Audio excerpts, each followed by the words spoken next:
speaker, Mr. Arun Kumar K, Director and Founder of WIP Forensics Bengaluru and Forensic Investigation Consultant Pro Access Solution, Bengaluru, who will be speaking on the topic White Collar Crime and Criminal Law.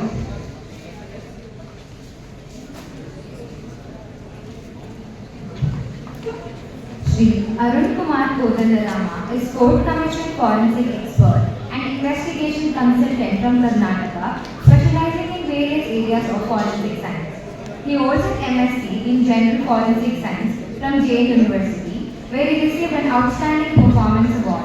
His career started at UNJGI Laboratory, working on DRDO projects, and his association with Gregory Gorbet, a renowned acid investigation expert from the USA, had led him to obtain first expert certification in acid investigation from Underwriters Laboratory, USA, familiarizing him with NFPA norms and advanced acid investigation techniques.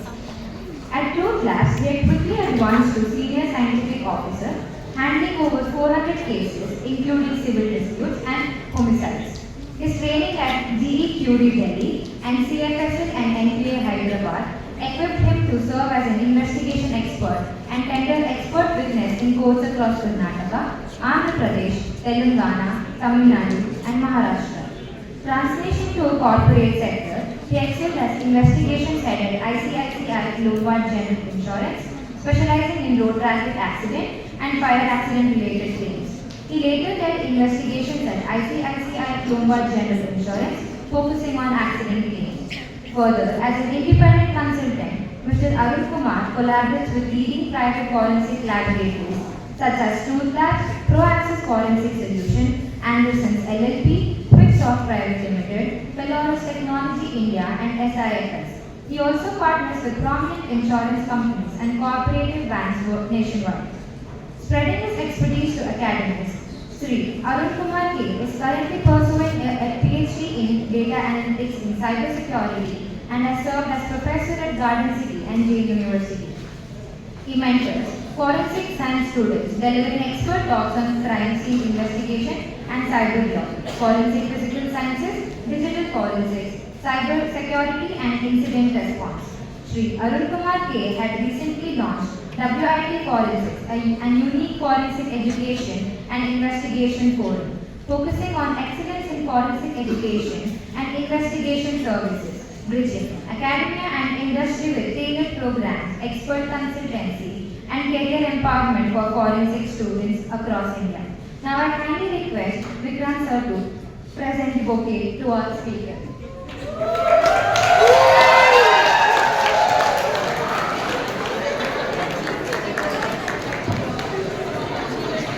I now request sir to kindly address the gathering.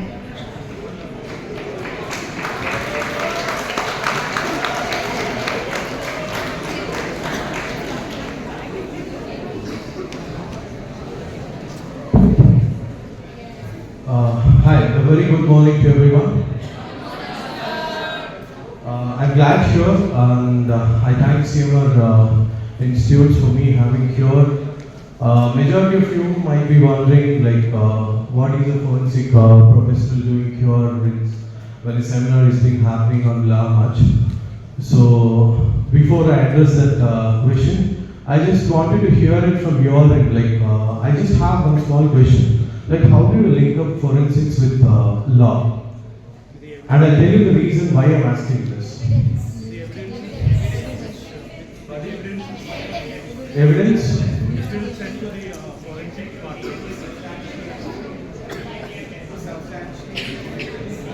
Substantial evidence?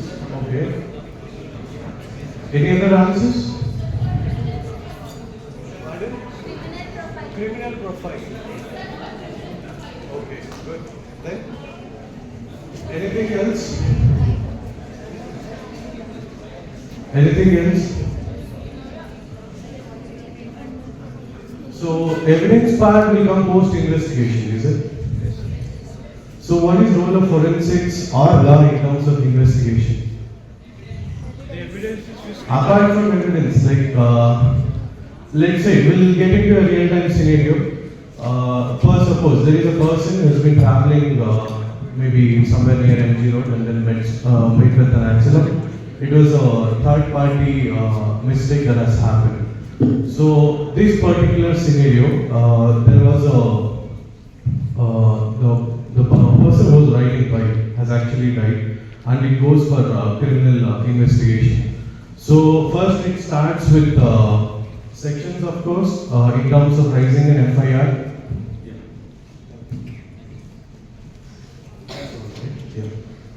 So pardon me, I'll be among the audience when I take up the session.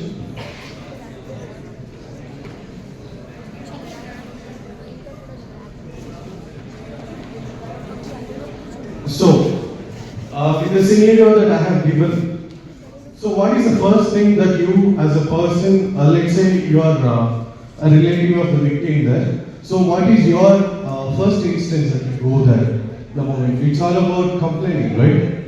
So you raise a complaint about an accident, and then the police comes, does the preliminary measure, and they tell under which section the particular FIR has to be raised. So that's where your legal perspective starts. After that comes investigation, where in the scenario that I have given, accident investigation, how did it happen? Who was at the mistake in? So these were the things that has to be addressed in terms of serving justice. So first comes an investigation, be it whatever nature of crime it is. It's all about investigation first, where the legal aspect and the forensic aspect pitches in. You will be more on working with respect to the documentation part, understanding crime, understanding sections, defining as per Bharatiya Nyaya Samvit, Bharatiya Nagarik Samvit. But on the other hand, when we start investigating crime scene, when we start collecting evidence, and when we start providing our expert witness, for us, Bharatiya Sakshi Samvit, Evidence Act formally. So this is the main thing where we link up together and then start working towards serving justice. So this is just a brilliant initial intro that I just wanted to give it, because few students might be having some questions. How do we link forensics with a legal perspective in terms of investigation? So pitching back to today's session, when I was called up to give a session on white collar crimes and criminal law, I was actually concerned. So what will I talk more about law? Because I feel you guys are well versed in terms of sections, because you keep learning it, defining different types of crimes as per IPC and other things.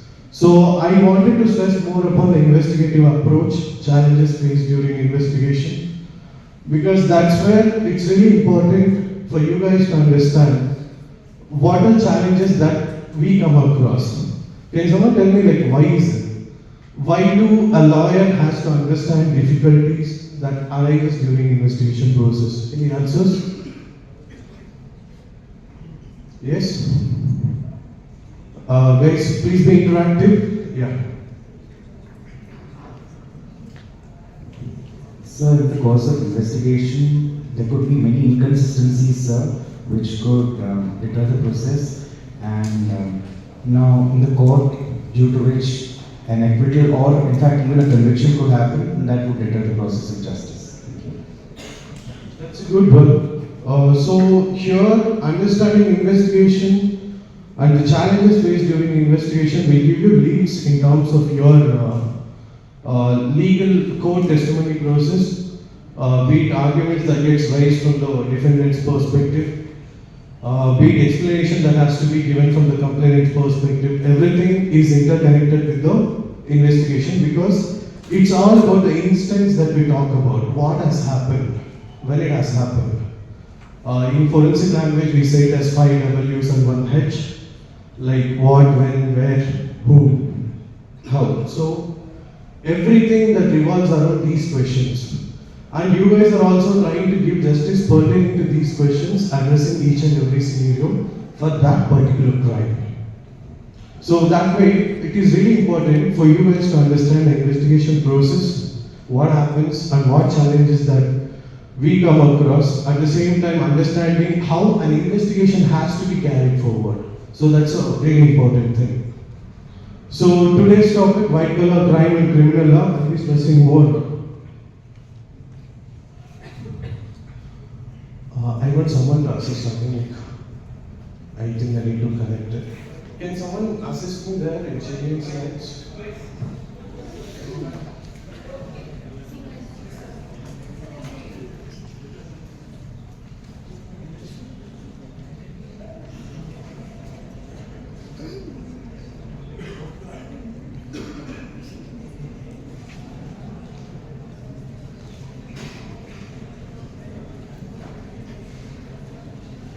Some issue with this. Can someone just assist me with the chair?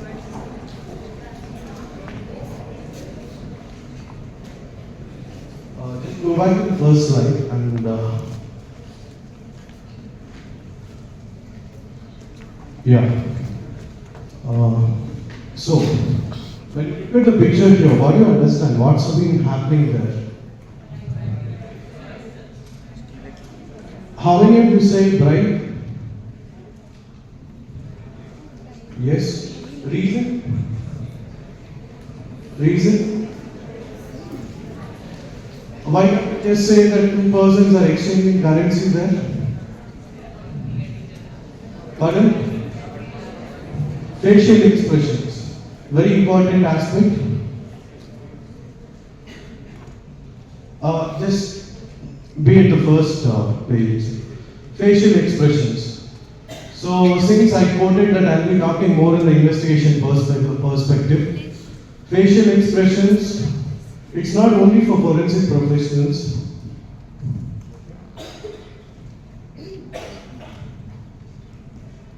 So it's not only for the forensic professionals, even for the lawyers or the advocates that we say.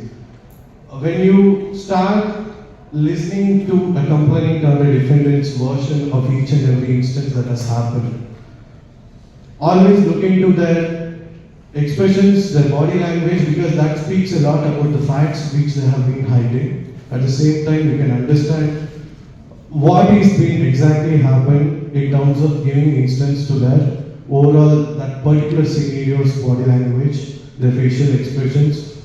And that it doesn't mean that they are guilty there. It's just that instance that you can come across. But here in this situation, their facial expression, one person looks very depressed, whereas the other person looks completely arrogant with respect to his position or the opportunity that he's been taking money.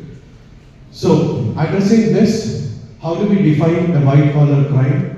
Someone in a reputable position misuses his power, misuses his position in terms of gaining any financial benefit, or it may be because of the greed, or it may be to deceive a person or an organization or a community.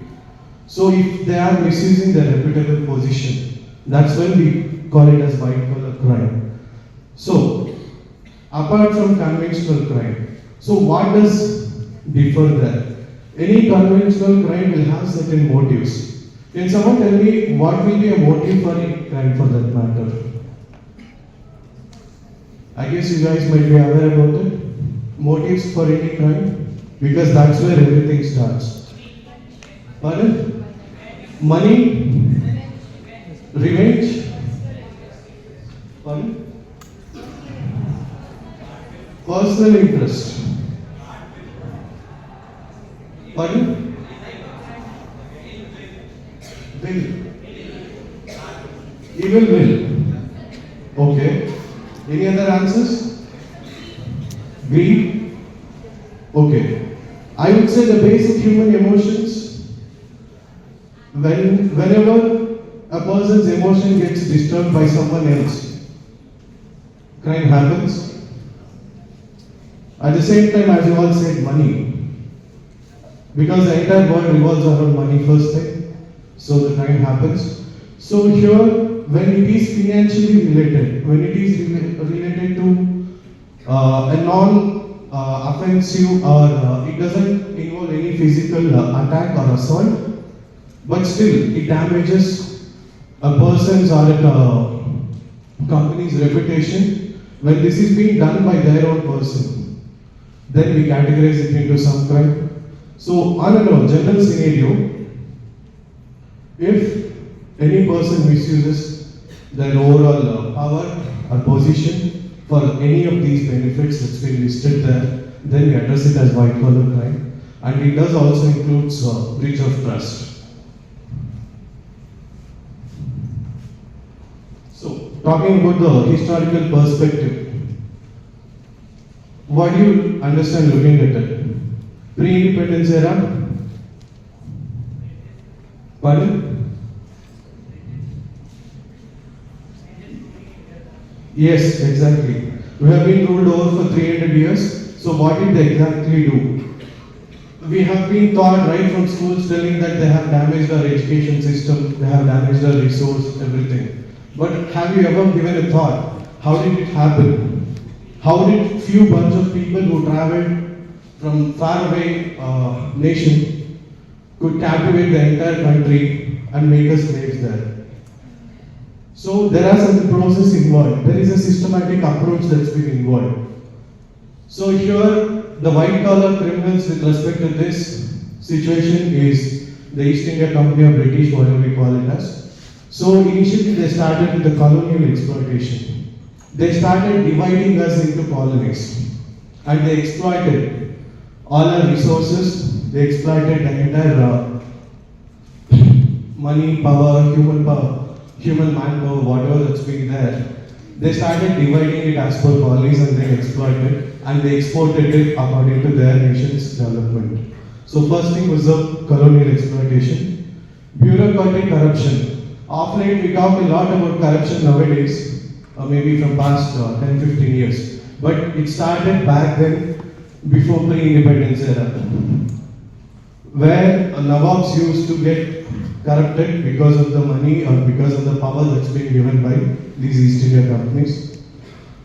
Lack of governance. So here, these white collar criminal process has actually started from a local setup. Let's say we used to have the colonies and then we used to have local people in power for each village or each district as such. So here, though they had overall control towards the entire colony, but in between, let's say Zamindas at that particular region used to manipulate the overall taxes that has to be paid, used to manipulate the resource that's been there, used to get indulged in much of the financial misconduct. So that's how they did not have a grip over the local communities there. So lack of governance is also one such factor. Monopolistic trade practice. So changing the value of export or import with respect to that particular region is a monopolistic practice. So if you talk about the history of white collar crime, it started there with respect to these type of scenarios. Sorry, I forgot to mention this.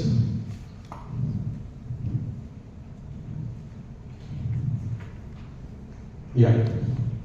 Types of white collar crimes. What is the basic level of white collar crime? Is there any basic level? If so, what is it? Yes? Yeah. Fraud? In particular? Financial fraud? Okay. Let's say there is a kid who has stolen some 10,000 rupees from their parents' pocket. Can we consider it as a white collar crime? Why not? It's a breach of trust, is it? Pardon?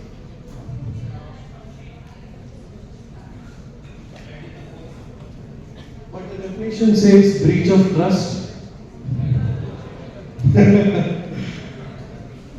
So, reason for quoting this example is, though your definition says white collar crime is misuse of power, it can also be quoted under a situational aspect where it's opportunistic. But apparently we don't have to take the child into the jail and then go to court, and because that it's a lot of expense. That they deal it within the domestic household, but then it's opportunistic as well. Now talking about types here, fraud, the basic, any fraud in terms of deceiving to gain a monetary aspect or because of greed, whatever that happens, that we can consider it under fraud. So what is the section that defines fraud? Yes? 420? Isn't it cheating? Is there any section that defines fraud? Last students? Yeah?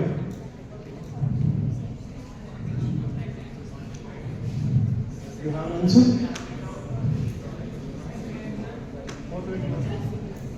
421. Okay.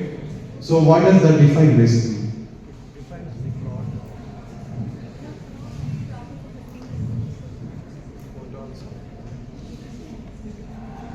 Give it a try, it's okay. See, we learn from mistakes. You don't have to be hesitating to answer because there is a code at the end of my session which talks about it.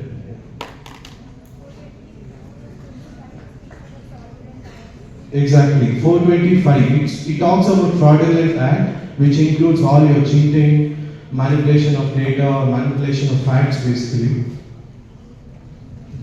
So embezzlement. So when someone trusts you and give you money or any artifacts for that matter, and if you receive their trust, that we call it as an embezzlement. Insider trading. What is insider trading? Pardon? Pardon me for asking too many questions, but then reason for me being here is not to bore you with the content. Yeah.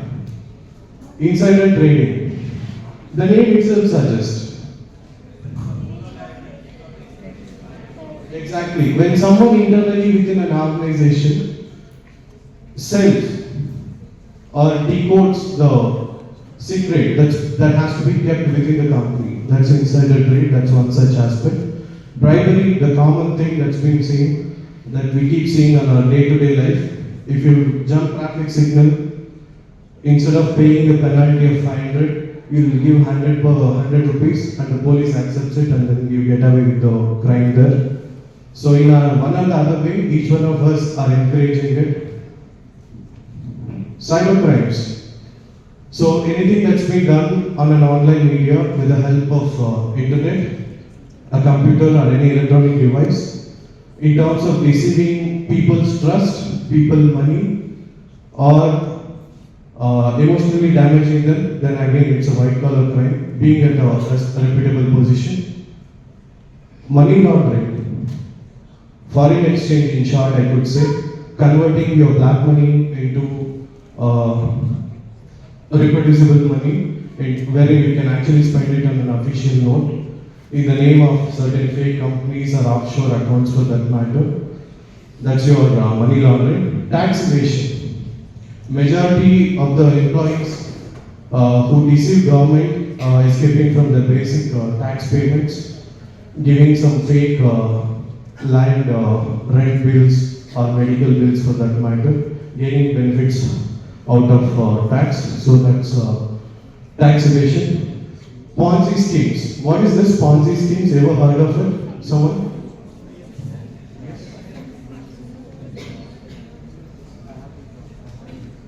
So Ponzi scheme is a type of embezzlement where the mutual fund managers, they get the money from the investors, and then rather than investing that money into firms, they keep them with themselves and they start giving a higher percentage to the investor, like the initial investors, and through that many people get a lot of hopes that since his money is getting doubled, even we will invest our money, and so do they invest the money in it in the firm, and later on the money is accumulated over a long period of time, that is maybe billion dollars, and then the manager, he takes all the funds and he runs away with them.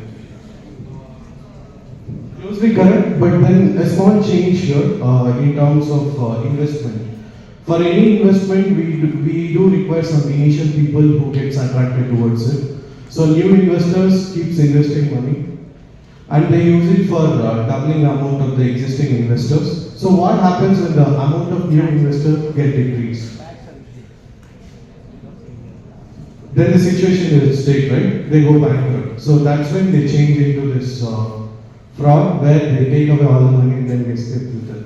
So it's all about circulation of money that doesn't happen with new investors. So that's when this Ponzi scam happens. Forgery, on a general term, it's simulation. It can be a simulation of signature. It can be a simulation of documents. It can be a simulation of something authentic in terms of gaining certain benefits. That's forgery.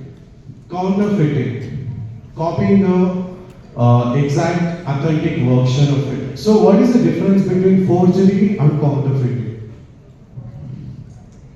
Though technically if you look at the definition perspective, it's almost similar. But what is the difference?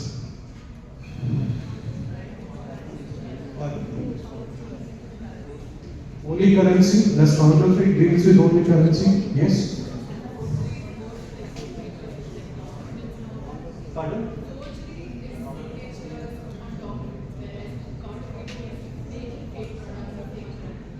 Exactly. It's based upon the material that's been counterfeited. If it is some currency notes, certain golden artifacts, certain things that have been authentic in terms of brand logos, let's say. If that's been replicated under certain duplicate names, that's counterfeiting. Whereas forgery is something simulating in terms of documents by having signatures being forced to match the replica. So that's one of the white collar crime again. Extortion, misusing of powers to get money from the victim, that's extortion. Environmental crime. So what is environmental crime?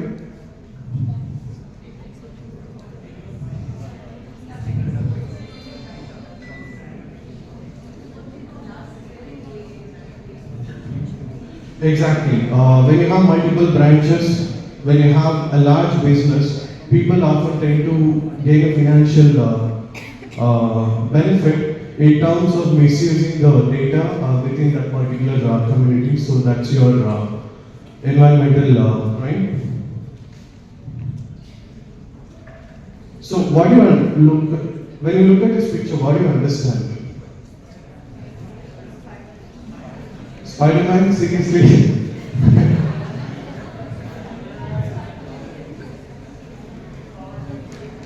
So we all live in an internet web where our day starts with the internet and ends with the internet, be it social media, be it our LinkedIn profile, be it our professional connect builder. So anything. In terms of doing assignments, we do go with certain chat GPT, whatever it is that you call it as. So there is a lot of data that gets exchanged, right? Your personal data that gets exchanged with the internet interface to that of your mobile device. So here, of late back then, when you look at the time frame before 20, 30 years, it was all about money, it was all about certain gold, artifacts, all these things. But now data is more important, it has become more important than all these monetary things because it's all about data ultimately. So this transition is what making us talk about this particular white collar crime here. Because whenever I ask certain examples about white collar crime, I often hear this information telling that it's an IP theft, intellectual property theft. It's about financial misconduct using insider trading. So there they are sharing data instead of money or instead of certain artifacts. So this transition is what making us to look into the actual perspective what's happening in the outside world with respect to these white collar criminals. Quoting 2G scam, quoting Commonwealth scams that has happened, it was all about data much. Quoting your internet scam that has happened quite few years back, again it's all about data. So that's the reason I was talking here. So why do we have to consider this? Just as a part of awareness, I just wanted to give an example. That has happened with myself back in 2016. I have made my soft copy of mark sheets to one of the Xerox shop guy, and surprisingly 2 years later I could see a counterfeited certificate of my 12th standard. Only place where I have uploaded those document is through that mail, and it has been exchanged across, and someone has misused it. So that's the reason it's just a part of awareness that I just wanted to tell. Whenever you share your documents or see your whatever important documents to the Xerox shop and other things, because it's all about your personal data. Imagine your CV gets circulated across on a web. Your contact number, your address, everything is being opened. So nothing personal. So that's the reason, be cautious with respect to your data that gets exchanged. So we spoke about pre-independence era, how was the white collar crime? Now, new age white collar crimes. Corporate frauds, as the name suggests, something that happens within an ambience of corporate sector. So there are different types of crimes that happens, white collar crimes. Let's say an employee who is not happy getting hired from his company, misusing the data of the particular company, selling it to the competitor. Again, it's a fraud there. Again, selling some confidential information to the competitor company. Again, a fraud there. Tax evasion. Again, a fraud there. So corporate frauds is one such thing. What are security frauds? Securities fraud. You ever heard of this term? Yes? Heard about shares, bonds? So, any idea how does this particular fraud happens? Securities fraud. Yes, someone? How many of you seen the movie 1992 Scam? I mean, it's a web series if I'm not wrong, or a movie. Harshad Mehta. So what happens there? It's a best example for this. Exactly, manipulation of shares in terms of getting high monetary benefits. So that's your security fraud. Manipulation of certain value of bonds to get high financial benefits. Money laundering. I was just talking about exchange for foreign currency exchange, converting an untaxable taxable amount into a valid amount money in terms of exchanging it. So here, problem in terms of investigating money laundering frauds is with respect to cross-border jurisdiction, with respect to the level of offshore accounts that happens. Because when you want to deal with certain situations, let's say, let's go Vijay Mallya's case as an example, or Nirav Modi's case as an example. Despite knowing what has happened, despite having certain valuable evidence, can someone tell me why are we not still not able to take action against such situations? Yes? You keep looking at newspapers telling that they have cheated upon so much money with banking sector and then ran away to the abroad. So what is happening? Why aren't we able to convict them? Pardon?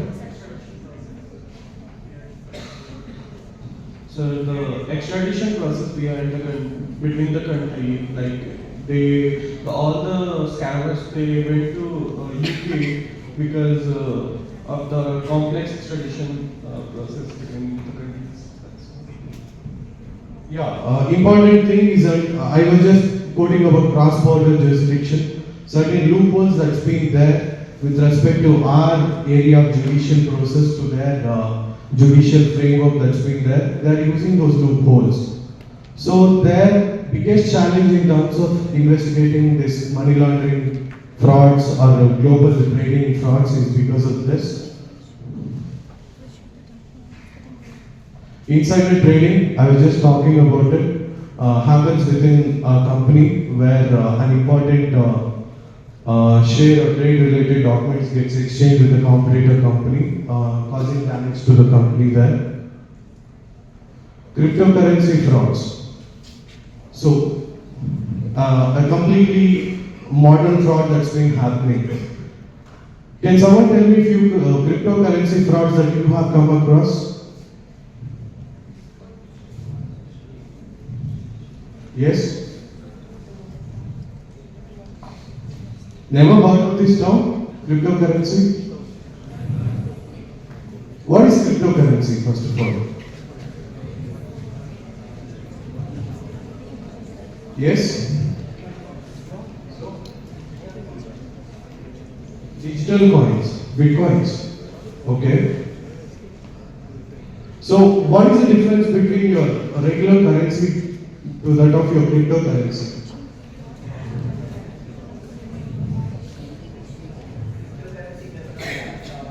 Pardon?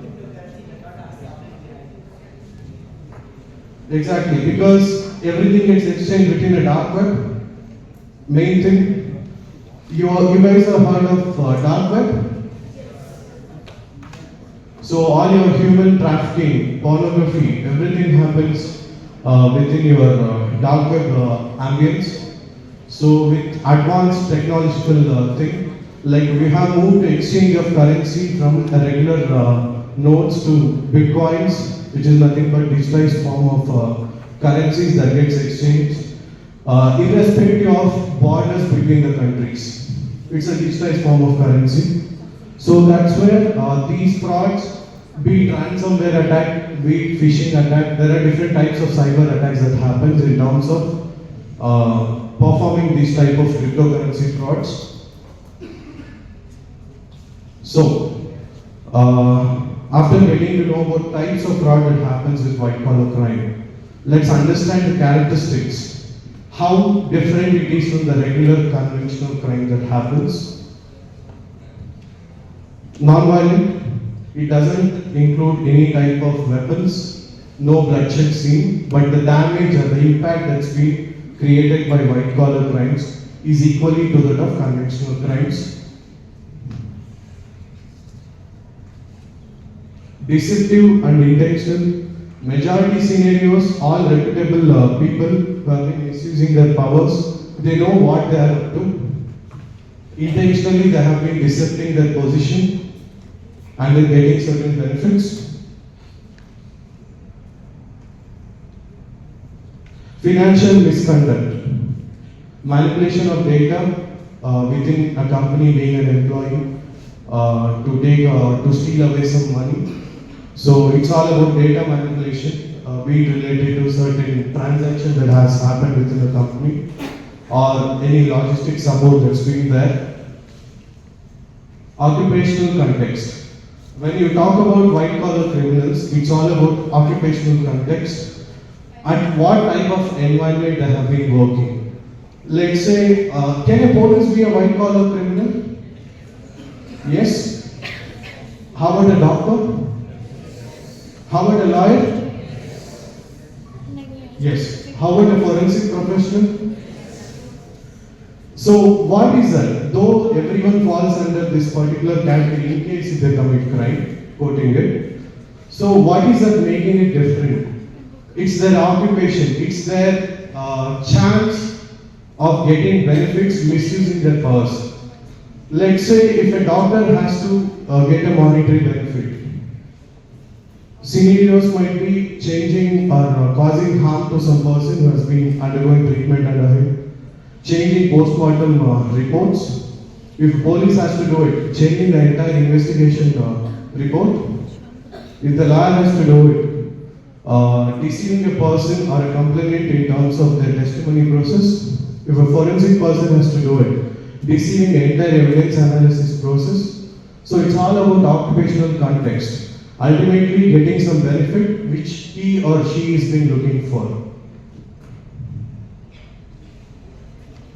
Systematic yet covered. So all white collar criminals execute their modus operandi in a systematic way. They know what they are up to, they know what they are doing, they know how they have to execute it, but still they are covered because They they are scared of losing their positions and their reputation. So that's one such characteristic. Concealed and status shield. This is talking from the victim's perspective. There is a reluctance among victims in terms of going for any justice against these white collar criminals because of the shield or the protection that's being given by a social status or the position that they hold. So that's one such characteristic. Causes. What causes a person to convert himself or herself into a white collar criminal? First thing is opportunity. So, basic human nature being opportunistic in terms of being rich all of a sudden, in terms of getting all the benefits that they want, in terms of increasing their social status. So, everyone, like, it's a basic human instinct. Unless and until that instinct doesn't cross the border of their ethics, that's an important thing to look into. If that crosses, when opportunity crosses ethics, that's when you fall a prey for being yourself to be a white collar criminal. Economic impact. If someone who has served in some organization, let's say there was a person who served very honestly in a police department for almost a decade, but suddenly his own son has got some dangerous disease where treatment costs of 2 lakhs, where he doesn't have savings. So what he does, he goes, compromises with his integrity and then go for this type of situation of being himself into a white collar criminal. That's the economic impact that happens. Breach of trust. So it's like I was just giving an example, an employee working in some firm doesn't get enough recognition. So what they do, they basically think that their effort has been went unnoticed by the authorities, so they deceive. They break the trust of their particular employer. Financial motivation, quite obvious. Everything that happens with white collar criminals is due to a financial motivation. Lack of governance. Lack of governance, regulation and compliance.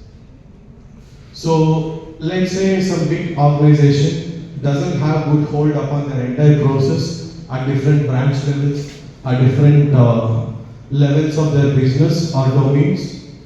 Quite obvious, it creates some loopholes for these opportunistic white collar criminals to misuse their power and get certain financial benefits. So that's even your lack of governance and regulations and compliance is also a cause. Methods used in white collar crime. What methods they basically deploy?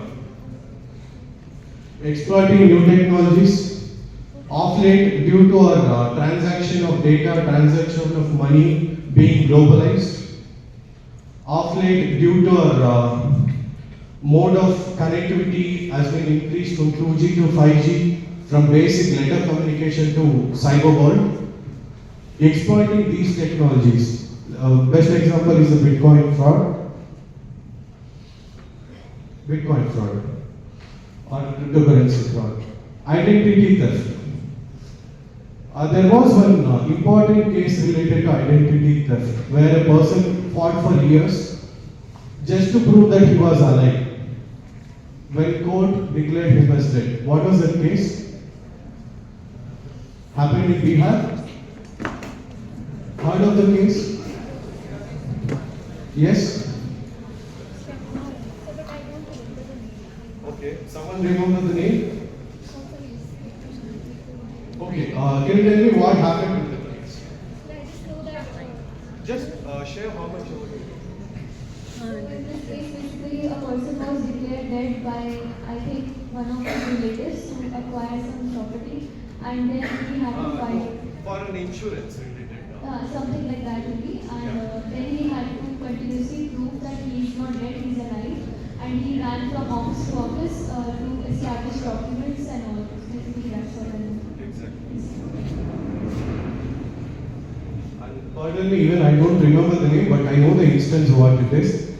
If someone could help me googling it, I think we can remember it henceforth. So that's a case of identity theft basically, where the person's identity has been erased just to get some benefit with respect to his insurance claim that he has been paying, where his own relatives declared him dead, replacing him with some deceased body or unrecognizable body, proving the insurance company that he has been dead and claiming for the insurance money.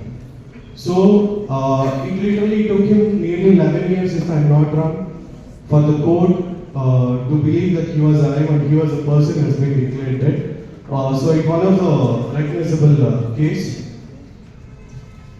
Not just that, when we talk about identity theft, there are multiple things that happens. People can misuse your identity, start texting your friends, social media crimes, majority scenario.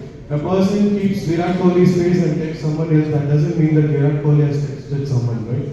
So even that is a form of identity theft there. Misrepresentation of facts. It's not always about stealing data or manipulating data. When you misrepresent certain facts, that also comes under white collar crimes. Best example is your postmortem findings, your investigation reports, forensic evidence analysis reports. When you misrepresent certain information, which is really crucial for the case, that again is an important factor to look into and considered as a part of white collar crimes. Data manipulation. We have been talking about data manipulation.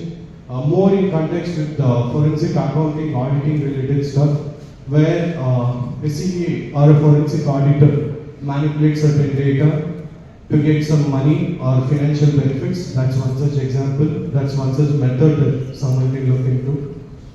Legal framework. Now pitching into your context, sorry for the delay that has happened for the background to get into this. Legal framework in India governing white collar crimes.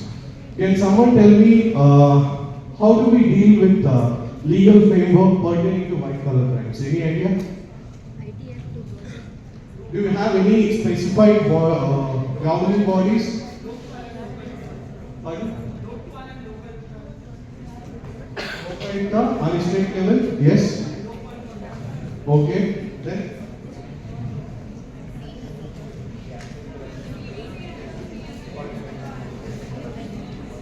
Anti-Corruption Bureau, okay. CBI for economic offense.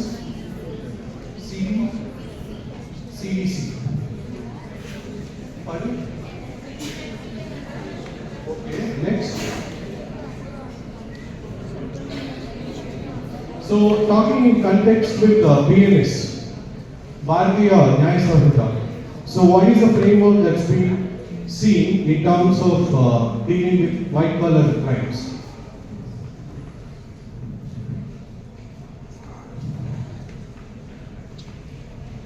So these are common encountered act or regulatory bodies that we can say in terms of dealing with white collar crimes. First one is Bharatiya Nyaya Samhita, which does include, as I have quoted earlier, which does include different sections pertaining to definition of frauds, definition of certain crimes that is in context with white collar crimes, penalties that can be incurred for commission of such crimes, etc.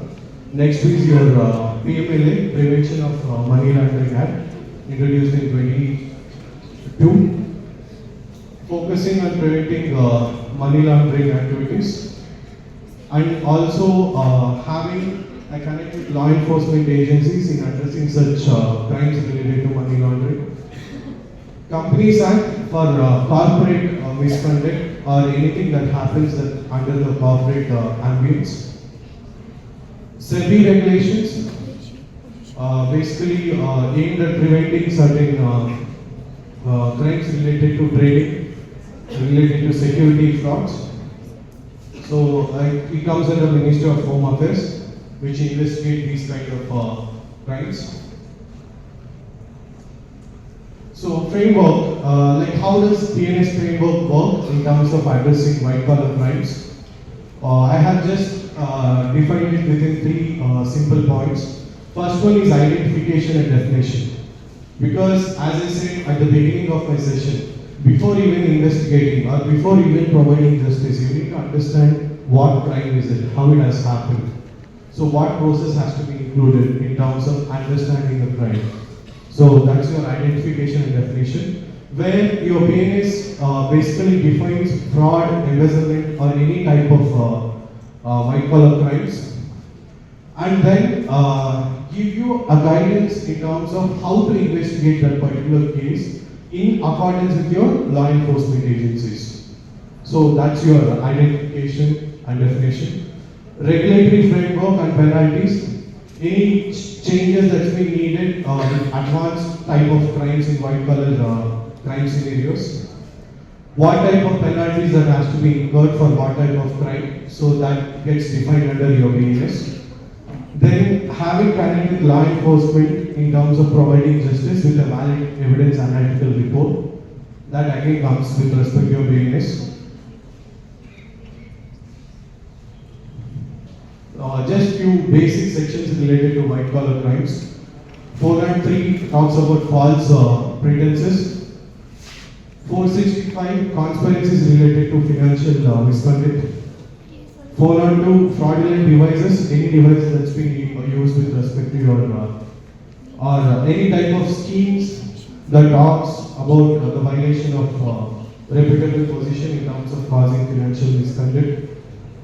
421 breach of trust within a person or among people or among corporate sector. 354 stolen properties, again it's a white collar crime. 429 mischief in terms of causing damage to someone or an entity. And then the below three are new age white collar crimes, where we talk about identity theft, 461.1. 348 cybercrime, 380 investment fraud, which talks about all your trading related frauds, stock exchange, everything. Along with this, there are few more sections pertaining to your Motor Vehicle Act with respect to insurance fraud, with respect to your IT Act with in terms of cybercrime related economic offences, which will be dealt under CEN, Cyber Economics and Narcotic Police Station, and there are much more. Just quoting a few for your reference here. Law enforcement agencies and challenges. So basic three fundamental bodies that deals with white collar criminals. CBI, majority scenario we go with economic offences. Enforcement Directorate deals with money laundering related aspects. SEBI Board, Securities and Exchange Board of India, again your security frauds, trading related frauds. So what are challenges that we come across in terms of investigating these type of white collar crimes? First one is lack of awareness with respect to the legal process. You can just do a survey, just a suggestion from my end. Maybe in case if you have been given some opportunity to do some project or something, just try getting a survey reports from the layman to know what is the level of knowledge with respect to combating these type of white collar criminals. Majority scenarios, they doesn't even know there are certain bodies like this exist who can actually investigate and provide justice. So that's the important thing. Lack of awareness is a very key thing, challenge.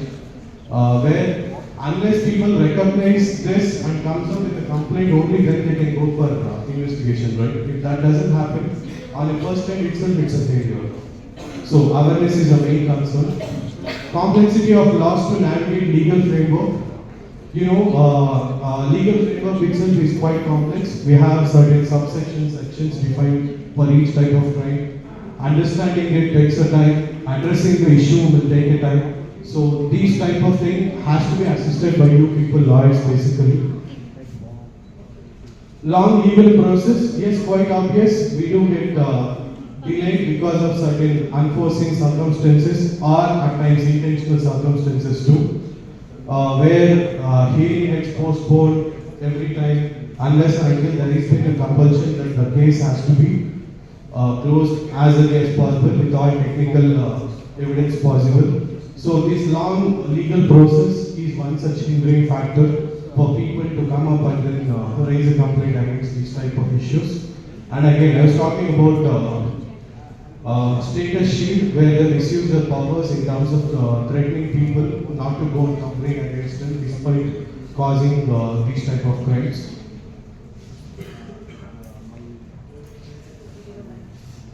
Challenges prosecuting white collar crimes in India. So what challenges that do we face in terms of prosecuting?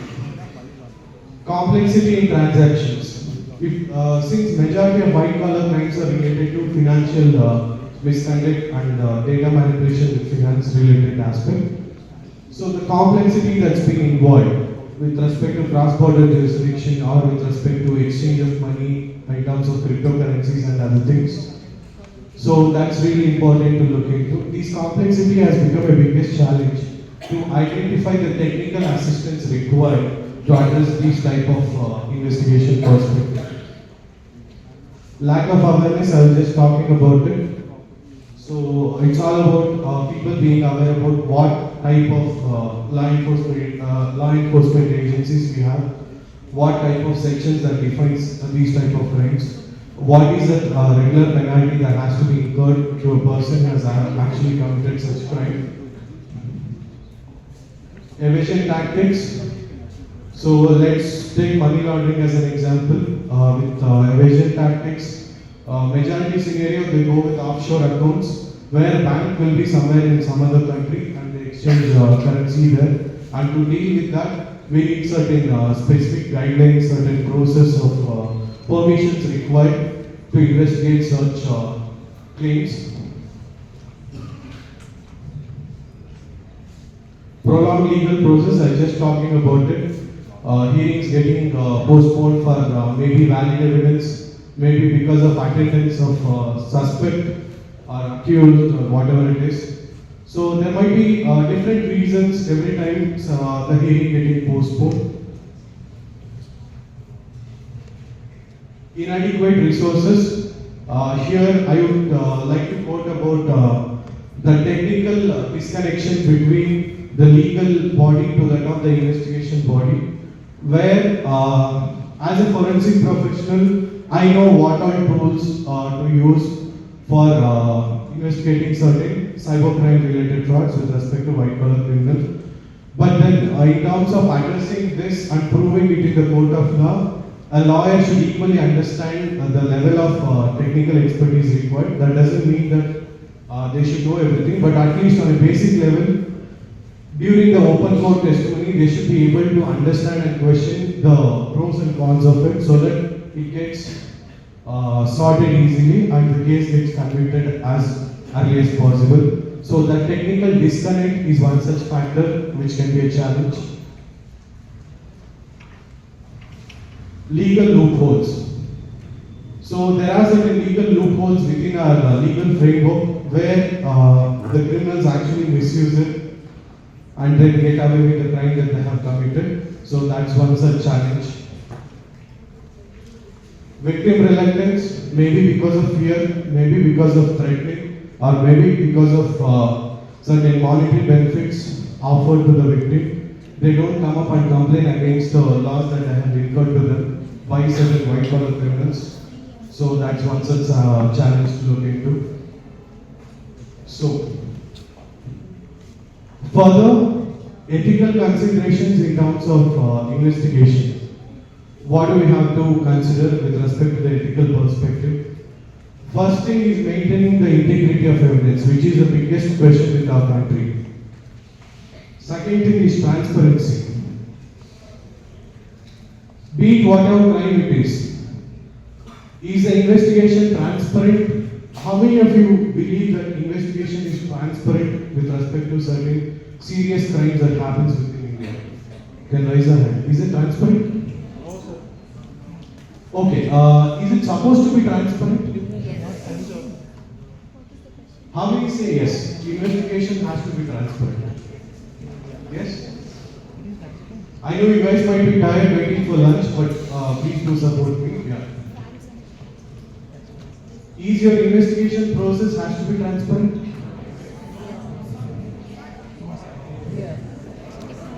Why?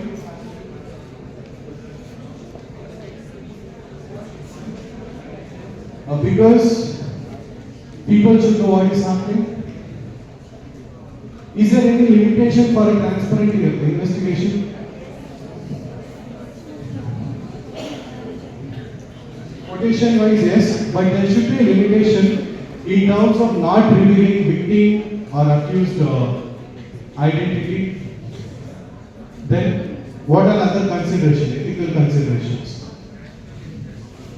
National interest, very important, yes.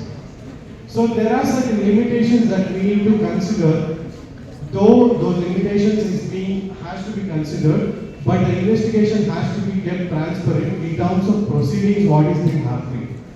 At least not in terms of revealing identity or some information related to national interest. At least an investigation process has to be transparent so that we can understand what is the level of investigation that's being carried forward and what is the level of time frame that has been required for serving justice. So that's one important thing to look into.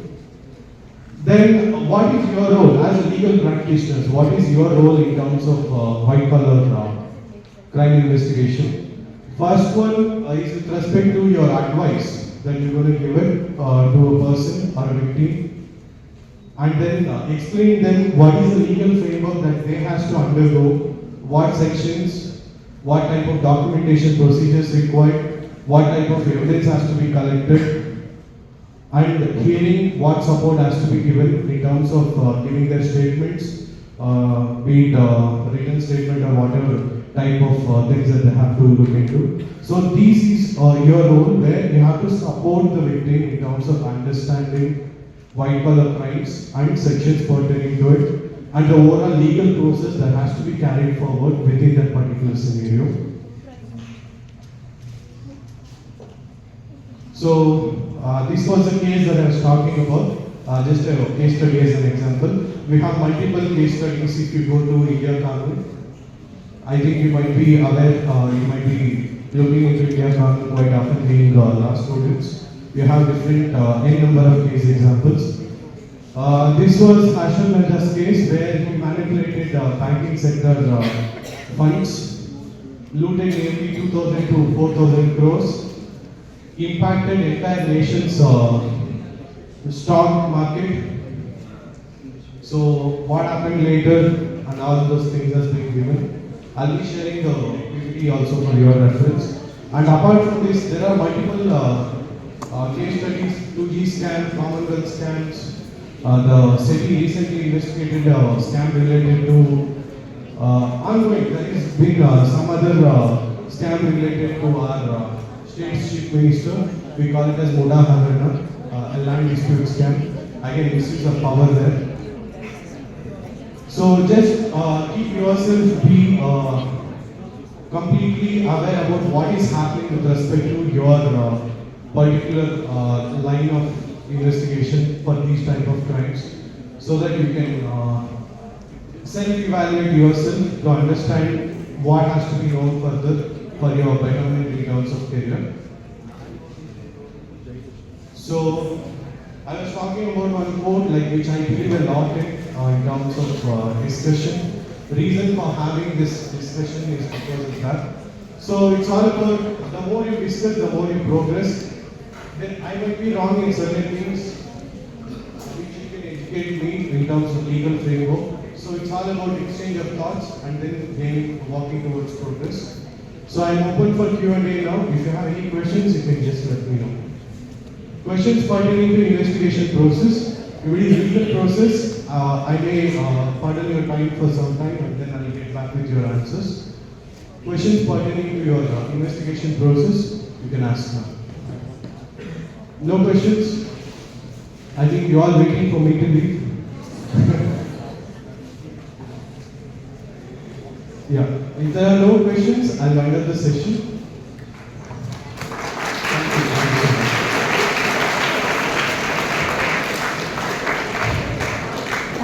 much, sir, for this inspiring